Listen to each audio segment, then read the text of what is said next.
ka lang ba sa partnership? Nangyayari ba ito sa iyo? Nag-invest ka ng malaking kapital sa business mo pero ikaw pa ang nagigilty kung tama ba ang hinihiling mong share? Napakadaming OFW na nagtanong sa akin ng ganito, anak. No, let me share what happened to my mentee, si Tony.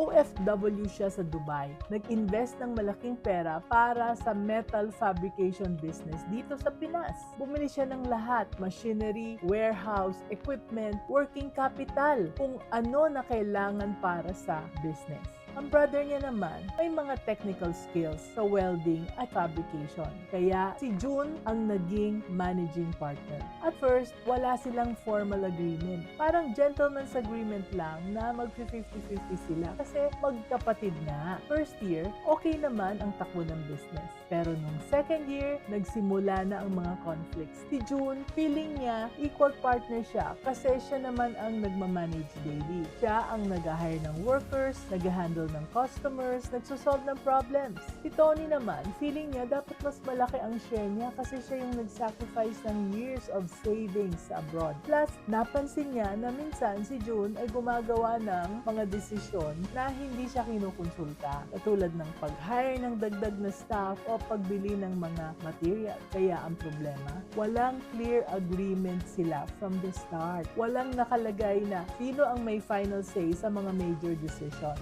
Walang specified na ano ang role ni Tony as investor at ano naman ang role ni June sa operator. Kaya ang nangyari, parehong feeling nila na sila ang may karapatan na mag-decide. Until one day, naging heated na ang argument nila during their video call. And June said, "Kuya, kung wala ako, sinong magtutuloy ng business mo? Ikaw ba? Pwede mo bang i-manage ito from Dubai?" And Tony replied, "Oo nga, pero kung wala akong pera, meron ba tayong business na ima-manage?" So after their call, Tony realized that their approach was wrong. So he decided to pause the operations for 1 week. Sakto naman kasing pauwi na siya ng Pilipinas. And when he got home, the two brothers sat down and had a talk. They created a comprehensive written partnership agreement. Una, nag-define sila ng roles and responsibilities. Si Tony as the capital partner, may final decision sa mga major expenses, expansion plans at strategic direction ng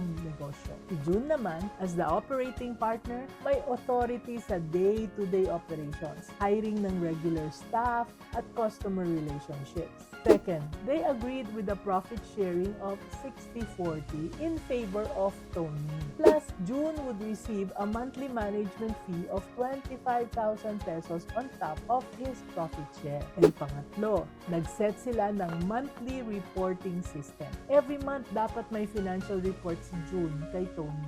Sales, expenses, inventory, lahat. And pang-apat, nag-establish sila ng conflict resolution process. If there is a disagreement, there are steps to follow to resolve the issue. And most importantly, nag-specify sila kung ano ang mangyayari if gusto nang mag-exit ng isa sa kanilang partnership. May buyout clause, may valuation process, at may timeline. And after that, ang partnership nila nag-improve. Wala ng confusion at assumptions. Lahat naka-document, lahat clear. And you know what happened after 2 years? Nag-expand pa sila ng second branch dahil naging successful yung setup nila. So anak, based on Tony's experience, here are my 3 tips for you. Tip number 1, create a detailed partnership agreement before you start operations. Huwag mag-assume na okay lang ang verbal agreement kasi family kayo. Write down everything. Investment amounts, roles, responsibilities, profit sharing, decision-making process.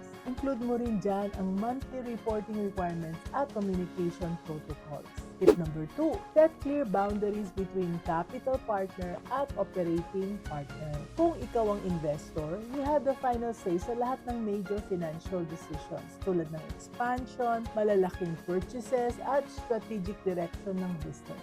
Kung ikaw naman ang operator, you handle the day-to-day operations. Pero may budget limits ka. Walang overlapping authority para walang conflicts. So tip number 3, plan your exit strategy from day 1. Include sa agreement ninyo kung ano ang mangyayari if may isang gustong mag-exit sa partnership. How will you value the business? Who gets first right of refusal? Ano ang timeline? Planning the exit protects both parties. Anak, ito yung lesson. Ang magaling na partnerships, they start with clear agreements, not assumptions. Whether OFW ka man or local investor, protect your investment with proper documentation. Hindi pwedeng trust lang, especially when big money is involved. Business is business, kahit na family pa yan. Mas masakit pa ang gusot sa pamilya kaysa sa negosyo. Kaya, let's be business-minded, Pinoy. At if you want to avoid common business mistakes, learn more about my Business Basics for Business Owners course. Check the link in the comment section.